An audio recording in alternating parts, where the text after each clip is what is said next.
சிகரம் தொடு சேனல் நேயர்கள் அனைவருக்கும் வணக்கம். இன்று நாம் கேட்க போகும் கதை ஒரு மனிதனின் குணம் எப்படி ஒரு கொடிய குற்றவாளியையே மாற்ற முடியும் என்பதற்கான மிகச்சிறந்த உதாரணம்.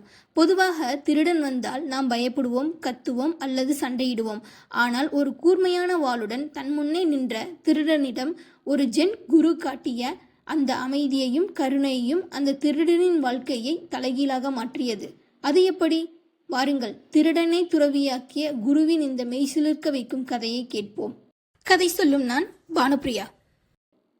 ஒரு நாள் மாலை ஜென் குரு சிச்சிரி கோஜன் சூத்திரங்களை ஓதிக்கொண்டிருந்த போது திருடன் ஒருவன் கூரிய வாளை ஏந்தியபடி அவரது வீட்டிற்குள் நுழைந்தான். பணத்தை எடு அல்லது உன் உயிரை கொடு என்று அச்சுறுத்தினான். சிச்சிரி எந்தவித சலனமும் இல்லாமல், என்னை தொந்தரவு செய்யாதே, பணத்தை எடுத்துக்கொள், அங்கே பார், அந்த இழுப்பறையில் இருக்கிறது என்று கூறி எதுவும் நடக்காதது போல் மீண்டும் பாராயணம் செய்ய தொடங்கினார்.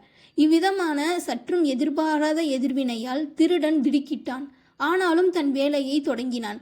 அவன் பணத்தை அள்ளி கொண்டிருந்த போது குரு சிச்சிரி கோஜன் படித்து கொண்டிருப்பதை சற்று நிறுத்தி, அதில் இருக்கும் எல்லா பணத்தையும் எடுத்துக்கொள்ளாதே, நாளைக்கு வரி செலுத்த வேண்டும், கொஞ்சம் மிச்சம் வைத்துவிட்டு போ என்று கூறிவிட்டு மறுபடியும் படிக்க தொடங்கினார். திருடன் அவ்வாறே கொஞ்சம் பணத்தை விட்டுவிட்டு கிளம்ப தயாரானான். அவன் வெளியேறி வாயிலை கடக்கும் முன், நீ எனது பணத்தை எடுத்துக்கொண்டு எனக்கு நன்றி கூட கூறாமல் செல்கிறாயே, இது நாகரிகமான செயல் அல்ல என்று குரு சிச்சிரி கோஜன் உரக்க கேட்டார். அத்தகைய பயமின்மையை கண்டு இம்முறை திருடன் உண்மையில் அதிர்ச்சியடைந்தான். குரு சிச்சிரி கோஜனுக்கு நன்றி கூறி ஓடிவிட்டான். பின்னர் திருடன் தனது நண்பர்களிடம் வாழ்க்கையில் எப்போதும் தன் இவ்வளவு பயந்ததில்லை என்று தனது அனுபவத்தை பகிர்ந்து கொண்டான். சில நாட்களுக்கு பிறகு திருடன் பிடிபட்டான். சிச்சிரி உட்பட பலரது வீட்டில் திருடியதை ஒப்புக்கொண்டான்.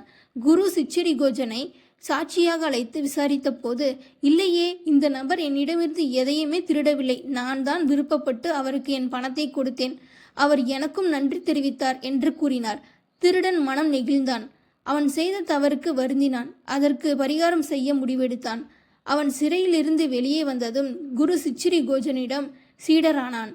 பல ஆண்டுகளுக்கு பிறகு அவன் ஞானம் பெற்றான்.